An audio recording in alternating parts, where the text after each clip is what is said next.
started smoking when I was very young. Both my parents were big smokers. If you said my father smoked like a chimney, then my mother smoked like an Icelandic volcano. Huge clouds followed them everywhere. You wouldn't believe it. They would smoke in the house, at the park, in the car, everywhere.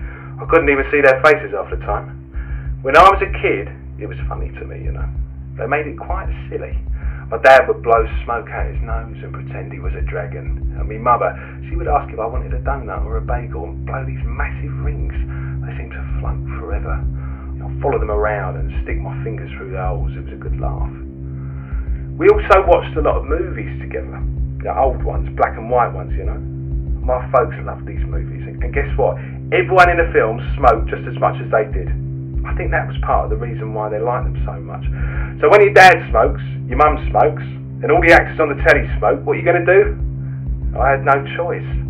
I used to pretend those candy sticks were cigarettes, you know, the little chalky ones. I'd take a puff and even chuck the last bit on the floor and stub it out with my foot.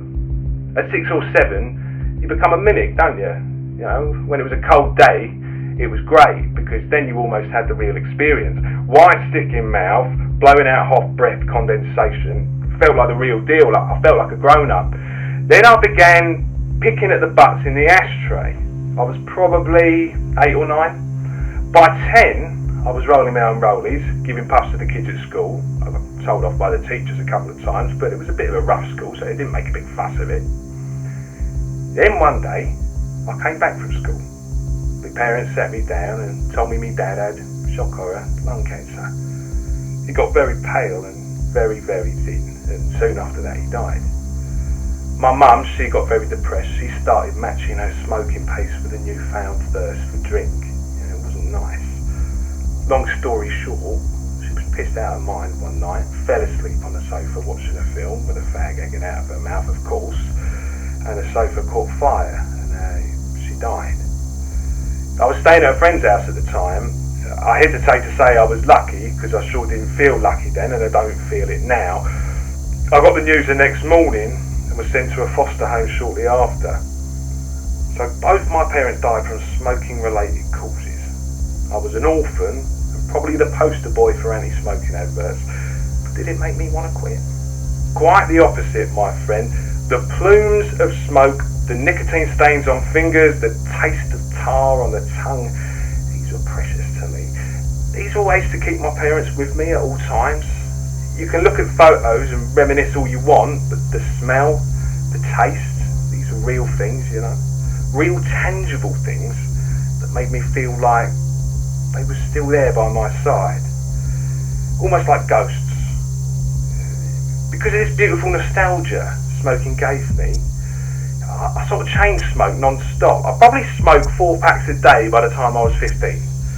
But soon, even this wasn't enough. I started smoking cigars, pipes, shisha, sometimes all of them at the same time. I looked ridiculous, but I didn't mind. No amount could properly satisfy me. See, I started taping cigarettes together, trying to make a cigarette a mile long so I could smoke it all day without any break.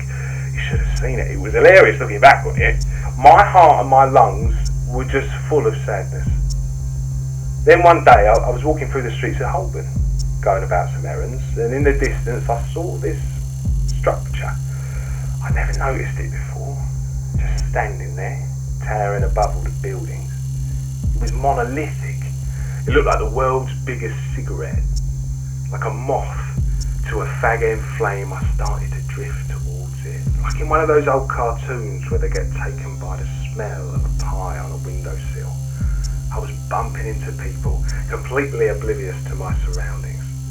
I walked for miles. I knew this was it. What I'd craved so much for all these years. The toke that would finally satisfy my soul, filling my lungs with enough nicotine to last a lifetime. This was the big cig in the big smoke. The cigarette minaret. The great cig in the sky. The ashtray temple. The cigarette of her Blenheim Palace. Dartmouth House. I walked and walked, but it never seemed to get any closer. I walked all day and all night, chewing on my filter with anxious dreams of nicotine withdrawal. Finally, I reached it.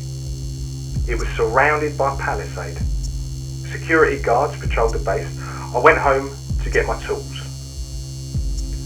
All night, I hid in the Benson and hedges amongst the autumnal amber leaves with a pair of bolt cutters choice, trying to find some American spirit or Dutch courage to cut the fence and enter, just praying my plan wouldn't go up in smoke. I spent all night there, waiting for the right moment. I waited until the sun came up. The weather was perfect, like a golden Virginia morning. Not a smoke cloud in the sky. I knew the time was now. My only chance for a lucky strike. I could hear my heart beating like a funeral drum. My hands were like paper. My skin was loose. I found myself entering the door, running up the spiral staircase, each step lighter than the last. I reached the roaring cherry furnace. I took a big breath. I dove headfirst into the cloud, lungs gaping. I was devoured by the big smoke.